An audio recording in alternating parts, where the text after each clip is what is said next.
Hello, welcome to my channel. My name's Kritter XD. In today's video, we're gonna talk about House of the Dragon. We're 4 episodes in, and I have some thoughts. These thoughts are complicated, so I'm gonna try and articulate them as best I can while not getting them jumbled up. I have such mixed feelings on the show. I just want to get him out into the universe so I can, I don't know, maybe experience some form of catharsis, because I am enjoying the show. Overall, I absolutely am. I'm having a good time watching it. Honestly, I didn't do a reaction video for episode 4 because of some copyright issues that I'm hoping get resolved with HBO. Basically, they copyright claimed my first reaction video and didn't copyright claim the second and third episode reaction video, and you can guess which one is the most negative. Just guess. Anyways, so I'm going to talk about episode 4 and actually the whole season as it's been so far, and I'm going to do it this way so I don't get a copyright claim, though I will be showing a few stills. So I think my biggest issue with this show, I don't even know if I want to call it an issue, is it's clearly trying to show us the perspective of a woman in a patriarchal society, right? It's trying to draw a parallel between what it would be like in medieval times, or Westeros, dragon times, and kind of speaking to what it is like for women today, I assume. Because what's the point of showing a terribly patriarchal and violent society if not to give us some kind of message, right? The messages, though, are mixed. In a very promising start, we get 2 female best friends. It's an incredibly endearing friendship right out of the gate. We like both of these characters. They're super close. We feel bad for them and all the things they have to deal with living in the society that they're living in.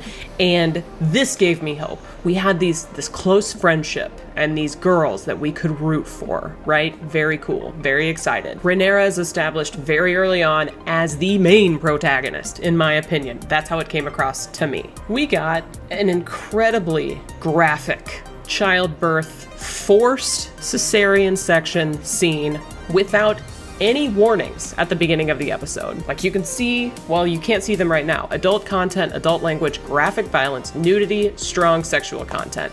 Imagine if you're a woman who had suffered from a traumatic childbirth and without knowing it, you walked into this episode and saw this. Apparently the showrunner said they wanted to show, the brutality of childbirth, to show the struggles that women face, and exclusively women face. Well, I mean, that's fine, but there are different ways to do that. You could have shown the knife and then showed bloody sheets and avoided just completely traumatizing people, right? Like, they showed it. They showed hands inside of her womb when she was not told what was going to happen and was not given an option to even consent, because presumably if she knew she was going to die, she would have said yes, right? Not even a question. They didn't even ask her about it. They didn't even tell her about it. They said everything was going to be fine. So the way they did the childbirth scene was an incredible mistake, in my opinion. They might have been trying to empower women or show problems that women face, but it was done poorly and did not help women in any way. If anything, it probably traumatized some of them or re-traumatized them or triggered them in some way. So maybe don't do that next time without a warning. At least throw up a warning, that's all I'm asking. Then we get this piece of absolute shit sending his daughter, Alicent, his incredibly underage daughter, Alicent. At least her age is ambiguous and she's besties with someone who is 15, so you do the math. He sends her in to comfort the king, essentially pimping her out. Everybody can see what he's doing from a mile away. He's trying to get his daughter in the queen spot. Disgusting. Did I want to see that? Absolutely not. Is it typical for Game of Thrones? Yes. And thus Rhaenyra becomes the heir because, well, Daemon's a psychopath and there are no other options. Exciting for those of us that decided that she was the protagonist. Less exciting in a way because of what we just witnessed with her mom. To me, it seems like every time they give women something in the show, they take something away and they're detract from it in some way. And maybe that's the message they're trying to send. It does get a little tiresome, though, as a woman, to watch that happen over and over again. Moving on to what I like to call the child bride episode. So we've moved on from the brutality of childbirth to the most valuable thing about a woman being her ability to marry a more powerful man. Good times. We're getting hints that this fun friendship that we really loved from episode 1 is going to go south because she, under the duress of her father, is trying to seduce her bestie's dad. And then we get this absolutely horrifying scene where he's entertaining the idea of marrying not just a 15, 16, whatever year old, but a 12-year-old who's clearly been groomed by her parents to say the things that a queen might say. And then we get the perspective from the queen that never was. Clearly, she's jaded because she was passed over, but she's kind of got a point. Everyone's already really upset, and they're trying to find a way for the king to have a male heir by shopping around all these underage girls. This woman knows that Rhaenyra is doomed. She's trying to tell her, and Rhaenyra's not listening because she wants it to be different. And bless her heart, so did Dany. Dany wanted it to be different. She wanted to break the wheel, and we saw how that worked out. And I'm sensing a trend in Game of Thrones properties where we get really exciting, strong protagonist women that end up not getting what they want, which is frustrating. Also, love the little detail that Rhaenyra is still the cupbearer for the small council, even though she's literally the heir to the Iron Throne. So we've seen all this bad stuff happen to women. We've seen a couple good things, but we've seen a lot of really horrifying things. And then we get Rhaenyra on a dragon. And it's like, whoa, it's not that bad. It's awesome. She's a badass, right? This is fun. Are you sensing the whiplash that I keep getting from the show? Oh, and these two. More about that in a minute. I would be remiss if I didn't mention there's another woman in this plot. Daemon's whore. I'll also admit, I like the relationship between these two for the most part. They keep going back and forth. He keeps telling her he's not gonna disinherit her. In the next episode, even more, I really like the way he's treating her, even though I will never forgive him for not explaining to his wife the situation whenever she was on her deathbed, essentially. The way he just completely took away her autonomy makes his actions in episode 4 a little ironic. And then the strain between the two besties is solidified. Once confidants, they are now sort of rivals because if Alicent ends up having a kid, it's going to be a challenger for the Iron Throne. So we get Rhaenyra feeling understandably isolated from her friend, who is now queen. Alicent is now her stepmom, so that's probably pretty weird. They posture back and forth about whether Rhaenyra is going to come on this hunt. Again, it's the cattiness for me. And then Alicent really steps in it when she says that childbirth isn't really that bad. Childbirth, the thing Rhaenyra's mom died from. Rhaenyra becomes even more relatable when she's fielding all of these courtiers and not feeling any of them. Except this pretty lad, and who could blame her? Alicent gets to flex her manipulation muscles a little bit. She's clearly got the king kind of wrapped around her finger, but she's not fully exercising her abilities just yet.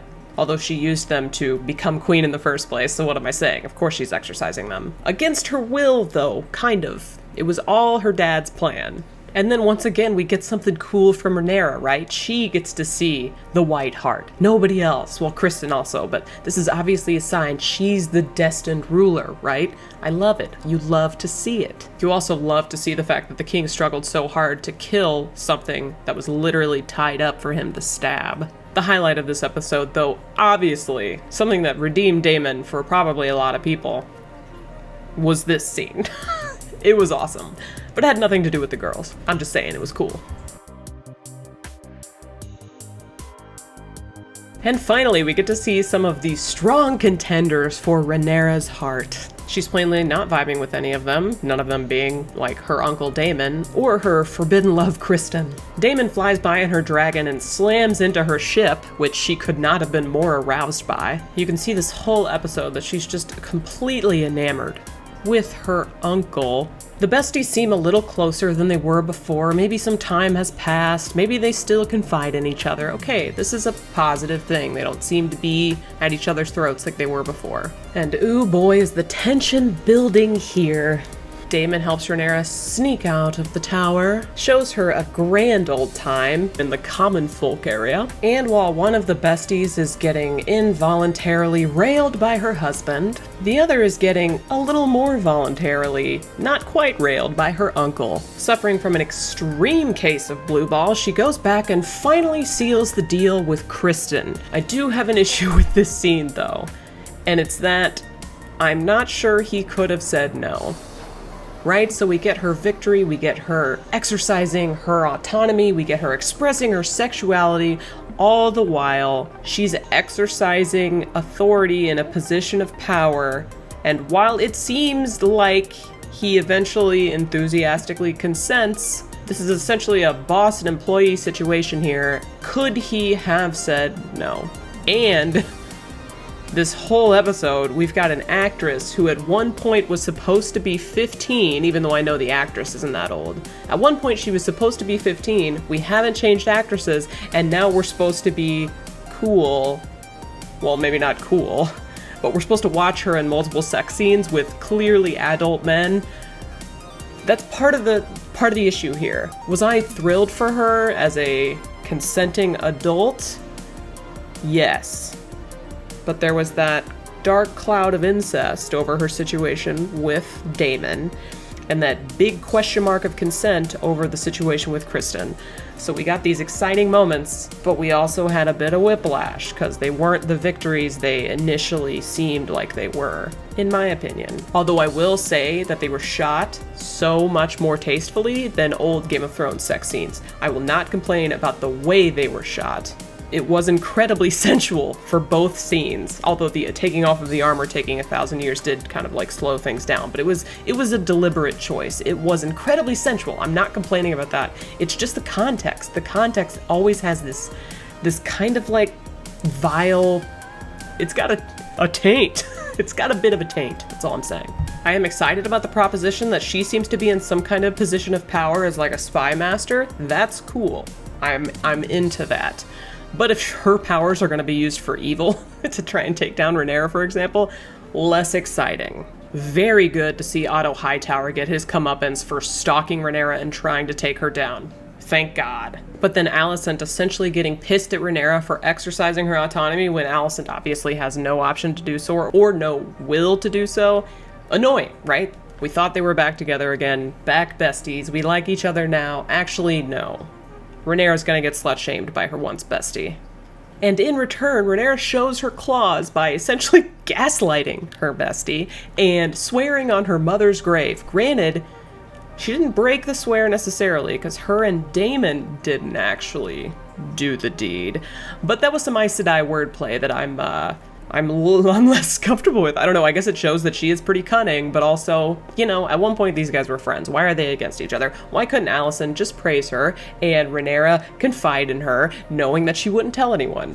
Obviously, maybe that's naive, but that would have been my preferred situation. Female friendship, right? We want female friendship. But instead, we've got two once besties fighting. That's gonna be that, probably, for the rest of the series, is my guess. There's also the question going out of this episode, was Damon manipulating Rhaenyra all along? Was he actually doing it? He took her cap off. Was he trying to get her busted? Seems like he was. He lost steam, though, at some point. In the episode, it wasn't clear whether he decided it was the wrong thing to do, he couldn't perform, or something else. I think after the fact, they might have said he just couldn't perform. I'm not sure, because I don't watch the after-episode explanation, because I feel like a story should be completely understandable just in the context of the episode. But to me, the fact that he's trying to get Rhaenyra as his wife now, and he's lying about the fact that they did something, because they didn't actually, makes me think that he's trying to use her. And that makes that super steamy scene in the whorehouse less exciting. I thought these scenes between Rhaenyra and her dad were funny, because like any teenage girl, she's trying to get him to believe that what happened didn't actually happen, and she either pulls it off or he decides that he doesn't actually care. And honestly, his attitude kind of surprised me. He, you know, acknowledged that they did indeed go through the whorehouses as youths, and it wasn't that big of a deal, and, you know, the double standard is put into focus between women and men. You know, that's reflective of today's society, right? There's a stereotype. The men who do well are applauded. The women who do well are sluts, whores, you name it, whatever. So this show is kind of illustrating that. The king could do whatever he wants, but the daughter heir can't? Poor K, you know? Poor K. Poor K no los dos. And it turns out there's birth control in King's Landing. Something very interesting to be happening right now in the context of the real world. Certain women in Westeros have more rights than women in the United States. Good times. All of this is to say, it was my impression that this show was going to be more female-friendly than Game of Thrones. And having read Fire and Blood, I don't know why I thought that was going to be the case, but here we are. I am experiencing whiplash at almost every turn. Bad things are happening, then good things are happening to the women in this show. You know, the birthing chamber is their battleground, but then one of them's riding a dragon, right? I'm enjoying the show immensely, but it makes me uncomfortable all the time. And so I've got this cognitive dissonance in every episode. Was the scene with Daemon in the whorehouse super hot? Absolutely. But I shouldn't feel that way because they're frickin' niece and uncle, and he was also using her, right? Turns out. So it's just, it giveth and it taketh away. And I just wanted to communicate that because I don't know what else to say about it. And also just watching Alicent, having been chosen as a child bride, and now she's just basically the king's sex slave. It's upsetting. It sucks. And I get that they're trying to send a message about what it's like for women in a patriarchal society. It sucks. But it's not super fun to watch those parts of it, right? As a woman who's experienced living in a patriarchal society my entire life. And I just don't know if the messages that they're trying to send about it are really being communicated in the best possible way. The main culprit, when I say that, is the birthing scene in episode 1. It's gotten better since then, but it's still just, I'm just not super sure about it. We'll see how the rest of the season goes. We'll see how the rest of the series goes. I just wanted to get my thoughts out there. Please let me know in the comments how you feel about this situation, because it's just been weighing on me. I've been thinking about it a lot because I do really like this show and I'm enjoying watching it. Also, if you enjoyed this video, don't forget to like it. Don't forget to sub to my channel. And if you are one of my patrons or members on YouTube, I love you. And if you want to support me monetarily, you know what to do. Go do that thing. If you don't want to support me monetarily, but you do want to support me, those likes, those shares, those comments, all very much appreciated. That's it for me. Bye!